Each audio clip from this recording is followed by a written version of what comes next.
এই যে যোগা শেখা মানে এত তাড়াতাড়ি কয়েক বছরের মধ্যে আমি দেখছি আমাদের বর্ধমান শহরে কত স্কুল গড়ে উঠেছে। আমি তো এবার প্রচুর উদ্বোধন করলাম, একদম টাউন হল থেকে সেই বয়স্ক মানুষ থেকে বাচ্চা ছেলেমেয়েরা যারা এই যোগাসন শিখছে অনেক উদ্বোধন এবার আমি করেছি। সব থেকে বড় ব্যাপার, এই যোগাসন এখন রাজ্য সরকার প্রতিটি স্কুলেও করার জন্য একটা টাইম সমস্ত স্কুলকে ঠিক করে দিতে বলেছে। কারণ এই জিনিসটা এমনই একটা ব্যাপার, আমরা যদি ছোট থেকে ছেলেমেয়েরা এই যোগাসনের সঙ্গে যুক্ত থাকে, আমরা যেমন পড়াশোনা করছি, কেউ নাচে যাচ্ছে, কেউ গান শুনছে, গান শিখছে, তেমনি কেউ যদি ছোট থেকে এই যোগাসনের সঙ্গে যুক্ত থাকে তাহলে সেই ছেলে মেয়ে অন্তত অসুস্থতার দিক থেকে তিনি পুরো সুস্থ থাকবেন। আর শরীর যদি সুস্থ থাকে তবেই তো সবকিছু ভালো থাকবে। আমরা এখন অনেককে দেখি বয়স্ক লোকরা সবাই যোগাসন করছে, কারণ কোথায় তার পায়ে ব্যথা, ঘাড়ে ব্যথা, মাথায় ব্যথা, তারা যোগাসন করছে এবং তারা সুস্থ থাকছে। কিন্তু সবাই যদি, যাদের বাচ্চাদের পিতা মাতারা তারা যদি মনে করে যে আমার ছেলে মেয়ে একদিকে যেমন পড়াশোনা শিখবে আর তার শরীর ভালো রাখার জন্য আমরা তাদের যোগার যে কোনো কেন্দ্রে তাদের ভর্তি করবো, তারা 8 ঘন্টা 1 ঘন্টা যোগাসন করব, তাহলে কিন্তু তার সারা জীবন কোনোদিন রোগ তাকে আক্রান্ত করতে পারবে না।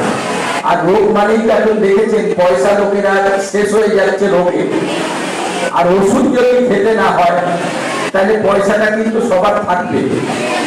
একটা মানুষের একটা পয়সা কিন্তু সবসময় ওষুধের জন্য রাখতে হয়, কারণ মানুষ অসুস্থ হয়ে পড়ছে আর তাকে তার যে টাকা সে আয় করে তার একটা অংশ তাকে এই ওষুধের জন্যই তাকে রাখতে হচ্ছে।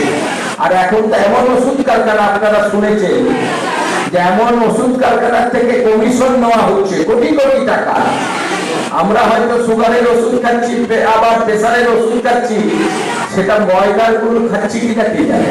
আমি তো ভাবছি আমার সুগারটা কমে যাবে, প্রতিদিন 12 টাকার একটা ওষুধ খাচ্ছি, আদৌ সেটা আমার সুগার কমবে কিনা, প্রতিদিন আমি ময়দার গুলো খাচ্ছি কিনা, এটা আমরা কেউ জানি না। কারণ এমন সরকাররা এমন এমন কোম্পানির কাছ থেকে বেআইনি ভাবে হাজার হাজার কোটি টাকা ডোনেশন দিয়ে যেভাবে ওষুধ কারখানাগুলোকে লাইসেন্স দিচ্ছে যে আপনারা যা খুশি তাই করুন, আমাদের ডোনেশন দিন। আজকে যোগা অনুষ্ঠান, যোগ মন্দিরের বাৎসরিক অনুষ্ঠান। 1 বছর যেসব ছাত্রছাত্রীরা যোগা অনুরাগীরা ক্লাস করে 1 বছরের মধ্যে তারা কতটা পারফরমেন্স করলো তার উপর একটা জাজমেন্ট করা হয়। বাইরে থেকে জাজ নিয়ে এসে কতটা সে প্রোগ্রেস করছে তার উপর এই যোগা অনুষ্ঠান। এই যোগা অনুষ্ঠানটা বাৎসরিক অনুষ্ঠান করেছি, সেখানে তাদের পজিশন, তাদের গুণমান, তাদের ভুল ত্রুটি নিয়ে এখানে আলোচনা হয়।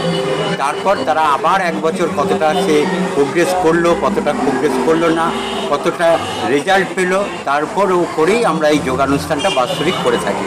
প্রত্যেক বছরের ন্যায় যবে থেকে যোগ মন্দির গঠন হয়েছে তবে থেকে যোগ মন্দিরের এই অনুষ্ঠানটা বছরে একবার করে আমরা। আজ কতজন ছাত্রছাত্রী অংশগ্রহণ? আমাদের প্রায় 97 জন ছাত্রছাত্রী আছে, কিছু অভিভাবক আছে, তারাও যোগানুরাগী, তাদেরও পারফরমেন্স হবে এখানে। তারা যে এই বয়সে সংসারের মধ্যে থেকেও যোগের প্রতি অনুরাগ হয়ে একটা অনুষ্ঠানে অংশগ্রহণ করেছে, এটাই যোগ মন্দিরের বিশাল সাফল্য। এই সাফল্যটা আমি প্রত্যেকটি অভিভাবকের কাছে আশা করি এবং তারা সেটাকে আমার যোগ মন্দিরকে দিয়েছে, তাই এত বড় অনুষ্ঠানটা আমাদের পক্ষে সম্ভব হয়েছে করা। যোগ মন্দিরের পক্ষ থেকে আপনি কি, যোগ মন্দিরের পক্ষ থেকে আপনি কে কিসের আপনার নাম? যোগ মন্দিরের পক্ষ থেকে আমি হচ্ছে যোগ মন্দিরের কর্ণধার, আর আমার মেয়ে হচ্ছে যোগ মন্দিরের ট্রেনার।